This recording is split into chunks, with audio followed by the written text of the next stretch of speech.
السلام علیکم، میں ہوں ایاز ماہر۔ آپ دیکھ رہے ہیں ایاز ماہر آفیشیل یوٹیوب چینل۔ پیارے دوستو، آج میں آپ کو ایک شخص کا واقعہ سناتا ہوں۔ اس سے پہلے آپ نے میرے چینل کو سبسکرائب نہیں کیا تو سبسکرائب کر لیں اور بیل کے آئیکن کو دبا لیں تاکہ میری آنے والی ویڈیوز آپ تک جلد پہنچ سکیں۔ یہ واقعہ ہے گوجرانوالہ کے رہائشی ایک لڑکے کا۔ یہ ترکی کے راستے یونان جانا چاہتا تھا۔ ایجنٹ انہیں ترکی لے گیا اور اجمیر شہر سے دوسرے لوگوں کے ساتھ برف باری کا انتظار کرنے لگا۔ سردیاں یورپ میں داخلے کا بہترین وقت ہوتا ہے۔ برف باری کی وجہ سے سیکیورٹی اہلکار مورچوں تک محدود ہو جاتے تھے، بارڈر پر گشت رک جاتا تھا اور ایجنٹ لوگوں کو کشتیوں میں سوار کر کے اور یونان کے کسی ساحل پر اتار دیتے تھے۔ یہ ایجنٹوں کا معمول کا کام تھا۔ اس قافلے میں گوجرانوالہ کا لڑکا بھی تھا جس سے پورے قافلے کے لوگ نفرت کر رہے تھے کیونکہ اس سے ان کو بدبو آتی تھی اور وہ نہاتا بھی نہیں تھا اور برش بھی نہیں کر رہا تھا۔ دسمبر میں یہ لوگ کشتی میں سوار ہوئے۔ قافلے کا کوئی بھی شخص اس لڑکے کو ساتھ نہیں لے جانا چاہتا تھا۔ انہوں نے اسے روکنے کی کوشش کی مگر وہ رونے لگ گیا۔ ایجنٹ کے پاس وقت کم تھا اور اس نے اسے دھکا دے کے کشتی میں پھینک دیا۔ کشتی جب یونان کے حدود میں داخل ہوئی تو کوسٹ گارڈ ایکٹیو تھے۔ ان کو شاید اس کشتی کی مخبری ہو گئی تھی۔ ایجنٹ نے مختلف راستوں سے یونان میں انٹر ہونے کی کوشش کی مگر ہر راستے پر کوسٹ گارڈ تھے۔ اس دوران اس لڑکے کی طبیعت خراب ہو گئی اور وہ الٹیاں کرنے لگا۔ قافلے کے لوگ اس سے پہلے ہی نفرت کر رہے تھے۔ انہوں نے ایجنٹ کے سامنے احتجاج کرنا شروع کیا۔ ایجنٹ کو غصہ آ گیا۔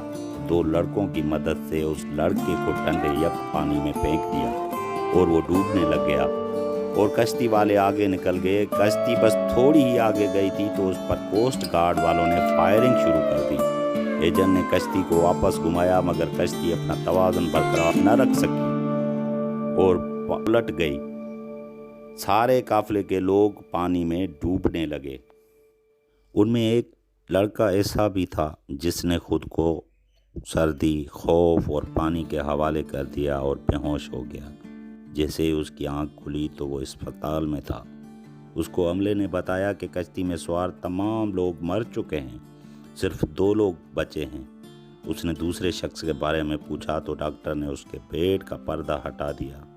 دوسرے بیڈ پر وہی لڑکا لیٹا تھا جس کو انہوں نے اپنے ہاتھوں سے سمندر میں پھینکا تھا۔ سمندر کی لہریں اسے دھکیل کر ساحل پر لے کر آئی تھیں اور اسے کوسٹ گارڈ والوں نے بچا دیا تھا، جبکہ باقی لوگ کوسٹ گارڈ والوں کی گولیوں اور پانی میں ڈوب کر مر گئے تھے۔ وہ لڑکا 15 دن اسپتال میں رہا اور اس دوران سوچتا رہا کہ کیوں بچ گیا۔ اسے کوئی جواب نہیں سوچتا تھا۔ جبکہ وہ اسپتال سے ڈسچارج ہو رہا تھا، اس وقت یاد آیا کہ اس نے اس لڑکے کو لائف جیکٹ پہنائی تھی۔ ایجنٹ جب اسے پانی میں پھینکنے کے لیے آ رہا تھا تو میں نے فوراً باکس سے جیکٹ نکال کر اسے پہنا دی تھی۔ وہ نیکی تھی جس نے اس کو بچا دیا۔